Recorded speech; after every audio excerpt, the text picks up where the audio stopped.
rever depois de novo para Bacana. mudar algumas coisas. Então, assim, sobre Irineu, é até interessante porque a gente vai traçar aqui, dá para traçar o histórico de como começa a surgir essa ideia de sucessão apostólica na igreja. Tem um erudito protestante chamado Hans von Campenhausen, que ele produziu o que até hoje, assim, considerado uma das obras mais icônicas do século XX sobre justamente a questão da autoridade na igreja primitiva, né? Principalmente nos séculos, ele aborda principalmente os séculos 1 e 2, né? E a pesquisa dele tem uma conclusão, e eu gosto de citar ele porque ele é citado pelo Joseph Ratzinger, né? O antigo Papa Bento XVI. O Papa Bento XVI ele tem um livro de 100 e poucas páginas sobre sucessão apostólica, tradição, que ele também trata dessas questões a partir de uma perspectiva católica. E o Ratzinger cita esse livro do Campenhausen e cita com aprovação. Então, qual que é a tese do Campenhausen, que hoje é a tese que predomina na academia? É basicamente o seguinte: a ideia de sucessão apostólica, ela não surge dentro da igreja cristã. Essa ideia de que a gente teria uma cadeia de ensino, né? Uma cadeia de mestres, que de alguma forma eles seriam uma prova de que um ensino era apostólico, os primeiros a reivindicarem isso foram os gnósticos. Os gnósticos eram um grupo cristão herético do século II. Eles negavam, por exemplo, que Jesus Cristo veio em carne, né? Eles negavam a realidade da ressurreição, enfim, uma série de heresias ali que a igreja cristã do século II precisou combater de uma forma bastante voraz. Então, o Campenhausen, ele demonstra que o primeiro a reivindicar esse tipo de ideia foi um gnóstico chamado Ptolomeu. Existe um documento chamado Carta à Flora, e é a primeira vez que nós temos essa reivindicação de uma cadeia de mestres. E o que os gnósticos faziam? A dinâmica era basicamente a seguinte: quando eles apresentavam essas doutrinas totalmente estranhas, né? Por exemplo, a ideia, que é o que a gente chama de docetismo, né? A ideia de que Cristo tinha apenas a aparência de um corpo, mas que ele não tinha um corpo de fato. Obviamente que a igreja, os mestres cristãos da época perguntaram, mas onde é que está isso? Onde é que está a base disso nos escritos dos apóstolos, né? Onde é que está a base disso na tradição da igreja? Né? Lembrando que o que eles entendiam por tradição da igreja aqui não era algo extra-bíblico, tá? O que eles chamavam de tradição da igreja, os mestres cristãos, era aquilo que a igreja via ensinando historicamente ali no século II, e era basicamente um sumário de doutrinas que você encontra espalhadas por todo o Novo Testamento. Provavelmente era um credo pré-batismal. Era um conjunto básico de doutrinas que você tinha que recitar antes de ser batizado. É o que se chamava de regula fidei, né? Ou a regra da fé. Então, isso era a tradição que eles estavam defendendo contra esses gnósticos que negavam elementos vitais dessa tradição, né? Por exemplo, a ressurreição de Cristo, né? Acho que todo mundo concorda que a ressurreição é um aspecto central da fé cristã. Se você nega a ressurreição, acabou o cristianismo, né? Como Paulo diz, se Cristo não ressuscitou, vã é a nossa fé. Então, os gnósticos, eles começam a dizer o seguinte: veja bem, é porque os apóstolos, eles ensinaram algumas coisas em secreto para alguns mestres nossos. Eles basicamente começavam a citar uma cadeia de pessoas, e eles diziam que aquela cadeia de pessoas recebeu um ensino apostólico secreto. Então, diferente da tradição da igreja, que era pública e verificável, né, a tradição gnóstica ela era uma tradição secreta que somente aquelas pessoas que eram iniciadas, ou seja, para você ter acesso a esse conhecimento secreto, você precisaria entrar em alguma ordem gnóstica, em algum grupo gnóstico, para você ter acesso àquela tradição.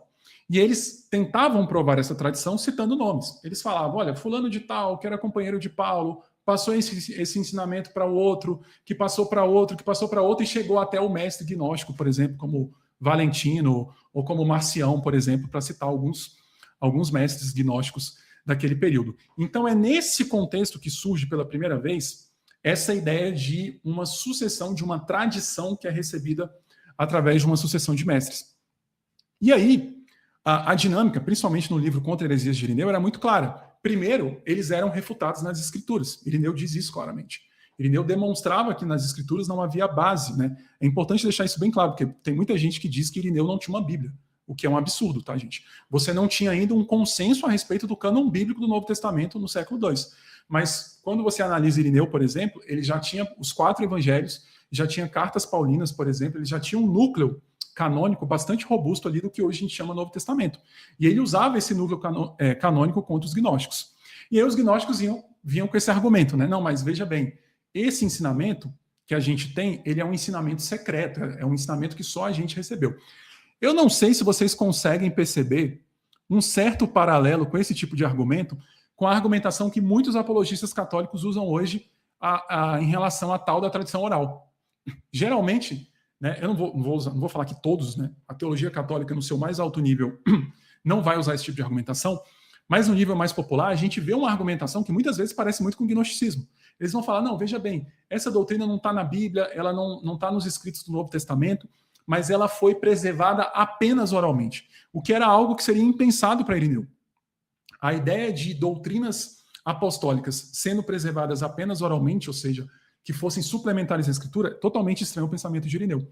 Então, eles vinham com essa ideia que se parece muito hoje com o método que muitos católicos usam hoje, né, para tentar provar, por exemplo, dogmas marianos como Imaculada Conceição, Virgindade Perpétua de Maria, né, ideias como infalibilidade papal, como o próprio papado, por exemplo.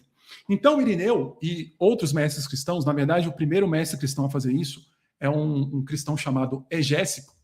E Irineu posteriormente vai, inclusive, pegar essa tradição de Egésipo, eles começam a viajar ao redor do Império Romano e eles começam, então, a compilar listas de autores cristãos para refutar esses gnósticos.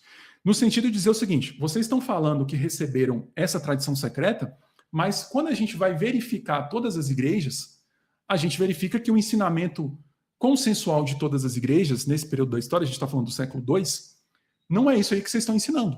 Então, de fato, era um argumento que era muito poderoso contra os gnósticos, né?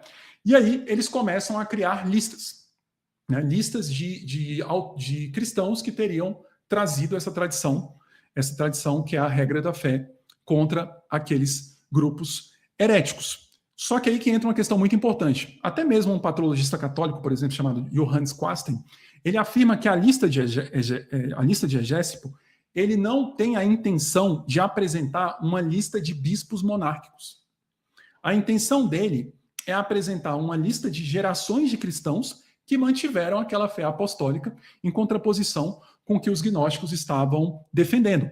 Embora a gente tenha aqui, de fato, em Irineu, o que a gente poderia chamar de uma semente da sucessão apostólica, você não tem em Irineu, por exemplo, o que a Igreja Católica hoje ensina como sucessão apostólica.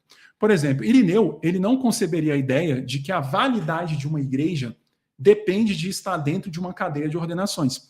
A gente tem, por exemplo, Tertuliano, que também iria usar esse argumento contra os gnósticos, e Tertuliano ele testemunha o seguinte, que haviam igrejas que não tinham fundação apostólica, e essas igrejas, ele inclusive afirmava que elas iriam surgindo diariamente, então a gente está num período de crescimento vertiginoso do cristianismo, mas na medida em que essas igrejas concordavam com essa regra da fé, com essa grande tradição apostólica, essas igrejas elas também eram igrejas apostólicas. E é aí que a gente encontra uma diferenciação muito importante que a gente precisa fazer quando a gente pega autores como Irineu, Egésipo e Tertuliano, entre uma sucessão doutrinal e uma sucessão de ordenações. Essa é uma diferença extremamente importante, porque nós, protestantes, a gente aceita a ideia de uma sucessão doutrinal. A gente aceita, por exemplo, que ao longo da história da igreja cristã, líderes tiveram um papel de governo na história da igreja, e eles tinham, sim, a função de manter a doutrina. Então, o que é importante para nós, o verdadeiro critério para definir o que é a verdadeira igreja, não é você ter, por exemplo, um cara que supostamente foi ordenado por X, que foi ordenado por Y, que foi ordenado por Z, e isso supostamente chega no apóstolo. O importante é a doutrina. É se a doutrina está sendo preservada. E esse é, inclusive, um dos argumentos que a gente faz muito contra a sucessão apostólica. Porque quando a gente analisa historicamente, você tem várias igrejas diferentes, você tem a igreja de Roma, você tem dezenas de igrejas orientais, que eles apelam à sucessão apostólica, mas eles estão ensinando doutrinas absolutamente diferentes. Então, a pergunta que fica é, se uma cadeia de ordenações é suficiente, se é isso que prova a verdadeira doutrina, por que a gente tem tantas igrejas com supostas cadeias de ordenações e elas estão ensinando coisas tão distintas, né? Elas não têm essa uniformidade da fé da igreja, coisa que Irineu poderia afirmar, porque ele afirmava que aquela tradição era uníssona. Porém, a tradição de Irineu, e felizmente ele na sua obra Contra as Heresias, ele fez questão de apresentar o conteúdo da tradição, ela não tem absolutamente nenhum eco com o que os católicos hoje chamam de tradição. né? Como eu já disse, você não vai encontrar na tradição de Irineu purgatório, você não vai encontrar a Imaculada Conceição de Maria, você não vai encontrar a Assunção de Maria, você não vai encontrar a virgindade perpétua, você não vai encontrar, por exemplo, a doutrina do sacerdócio conforme é praticado na Igreja Católica, você não encontra o papado nem a infalibilidade papal. Aí que entra a questão, que é justamente a citação que o nosso colega trouxe, que Irineu ele apresenta a Igreja de Roma como um exemplo. Por que Irineu apresenta a Igreja de Roma como exemplo nessa polêmica antignóstica? Porque apesar de ele também falar de outras igrejas, por exemplo, ele cita muito o caso de Policarpo. Ele afirma que Policarpo teria sido discípulo do apóstolo João. Ele fala, por exemplo, da sucessão da igreja de Éfeso. Então, ele apela a uma miríade de igrejas que concordavam nessa tradição. Ele apresenta a Igreja de Roma, nesse período da história, justamente porque, segundo Irineu, ele acreditava que a Igreja de Roma contou com a pregação dos dois principais apóstolos. E quais foram os dois principais apóstolos? Paulo e Pedro. Então, como essa igreja ela tinha dois dos principais apóstolos, ela seria um exemplo notável dessa categoria. Qual era a categoria? Igrejas que contaram com pregação apostólica. E dentre as igrejas que contaram com a pregação apostólica, Roma seria um exemplo especial, porque ela teve o principal apóstolo dentre os 12, que foi Pedro, e o apóstolo dos gentios, que foi Paulo. Então, nesse caso, ele não está... Se vocês observarem o argumento de Irineu, ele não está apelando a um argumento papal. Se ele fosse apelar a um argumento papal, primeiro, ele apelaria apenas a Pedro. Ele também não citaria Paulo. E esse é um fator extremamente importante de quando Irineu cita Roma. Ele apela tanto a Pedro quanto a Paulo. Ou seja, os dois apóstolos são citados, né, contra a heresia gnóstica. E, além do mais, a gente tem hoje boas razões para acreditar, e isso aqui é uma questão um pouco controversa, a gente não sabe se a intenção de Irineu era realmente apresentar uma lista de bispos monárquicos, ou seja, uma cadeia de ordenação, ou se ele estava apenas apresentando uma lista de cristãos que estavam na memória da Igreja de Roma e que, então, teriam sido gerações anteriores que estavam apresentando esse ensino. Hoje a gente não sabe se a intenção dele realmente era apresentar uma lista de bispos monárquicos. Mas ainda que seja, ainda que a gente assuma que a lista que ele estava apresentando é uma lista de bispos monárquicos, a gente tem claramente hoje, e isso é bastante consensual na erudição histórica e na erudição neotestamentária, de que essas listas, elas não são listas de bispos monárquicos de fato. Por quê? Um dos problemas, justamente para a sucessão apostólica da Igreja de Roma, é que a gente tem por certo hoje que a Igreja de Roma não foi fundada por nenhum apóstolo. A evidência mais forte nesse sentido é justamente a carta de Paulo aos Romanos. A carta de Paulo aos Romanos, ela é datada, existe ali uma certa variação, mas geralmente alguns colocam no ano 57, outros no ano 58, outros vão colocar no ano 60.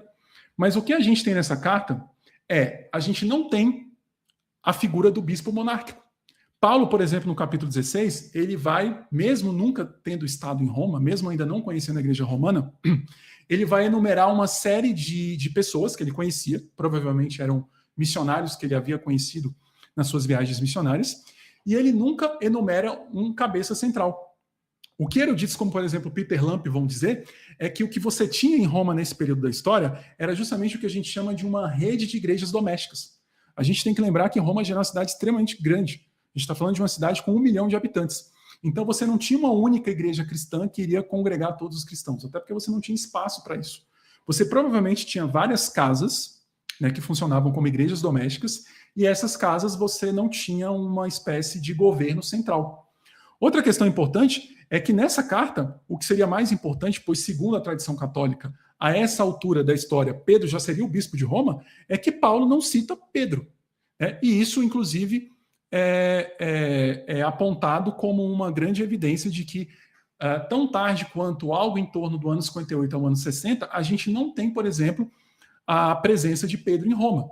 A hipótese, inclusive, mais aceitável hoje da fundação da Igreja Romana é de que no dia de Pentecostes, a festa de Pentecostes era uma festa em que cristãos, ou melhor, judeus do mundo inteiro vinham para celebrar a festa de Pentecostes, e a gente sabe que na festa de Pentecostes você teve a conversão de muitas pessoas.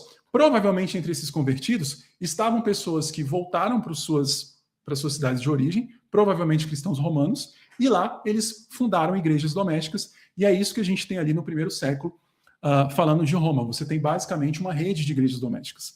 O fato é, e isso é bastante consensual, até mesmo o Sullivan, o Schatz e outros autores católicos bastante renomados vão afirmar isso, é que até a segunda metade do século II, a gente não tem em Roma ainda a figura do bispo monárquico. A gente não tem esse bispo que governa toda a igreja de Roma.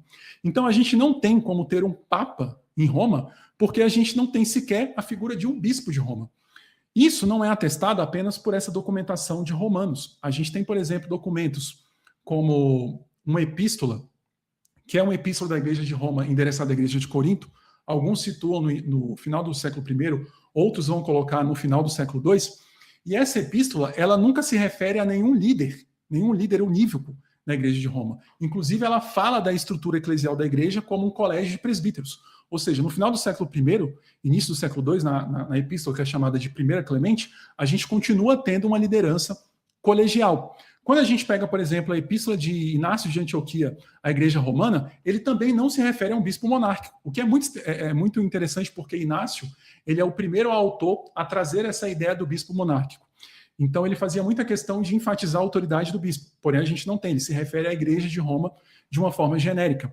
Você pega, por exemplo, um outro documento extremamente importante, que é o Pastor de Hermas, que é um documento da primeira metade do século II, e ele também ele se coloca ali como um profeta, e ele se dirige à igreja de Roma, e em nenhum momento ele se refere ao bispo de Roma. Muito pelo contrário, ele tem uma série de admoestações, uma série de exortações para o clero da igreja romana, e ele sempre se refere também no plural, como um conjunto de presbíteros, ou /bispos, né? Ainda usando esses termos de forma intercambiável. Então, os autores modernos entendem que até esse período da história, você de fato não tinha essa lista de bispos monárquicos em Roma. Então, assim, apesar de haver controvérsia se Irineu estava ali produzindo uma lista de bispos monárquicos e não, a evidência histórica mais antiga, a evidência histórica pré-Irineu, nos deixa bem claro de que, de fato, você ainda tinha a liderança colegiada na Igreja de Roma, o que é algo extremamente problemático para as reivindicações de sucessão apostólica da Igreja Romana. Mas voltando a Irineu, você tem até, por exemplo, um autor chamado Eric Osborne, ele é inclusive o editor das obras de Irineu, uma obra em inglês, que fala justamente sobre os textos de Irineu, e ele diz que essa ideia de uma sujeição de todas as igrejas à Igreja de Roma seria algo impensável no pensamento de Irineu. Por quê? Quando ele apela à tradição da Igreja de Roma, ele não está apelando a uma tradição que existia apenas na Igreja de Roma. Ele está apelando a uma tradição que existia em várias igrejas. Ele apenas utiliza Roma como um exemplo notável dessa classe de igrejas, mas disso não se deriva, e é uma implicação bastante falsa, segundo a eclesiologia de Irineu, você afirmar que para ele havia ali algum tipo de papado. Se houvesse, ele teria apelado ao papado. Ele simplesmente teria falado, Pedro era bispo, né? E ele não afirma isso, tá? A ideia de que Pedro foi bispo de Roma só vai surgir, algumas fontes, alguns autores vão colocar no século III, outros no século IV, né? Ele nunca coloca Pedro como bispo de Roma, ele coloca Pedro e Paulo, né, como organizadores da igreja romana, ele sempre apela igualmente os dois. Então, se ele tivesse alguma noção papal, ele apelaria exclusivamente a Pedro, e ele afirmaria, por exemplo, por razões papalistas, que Roma tinha essa preeminência sobre outras igrejas. Mas, de fato, não é um apelo a uma autoridade intrínseca, jurídica da igreja de Roma, mas é um apelo a uma tradição, que era também uma tradição que poderia ser observada em outras igrejas do período. É isso. Caramba, cada comentário do Bruno Lima é uma aula.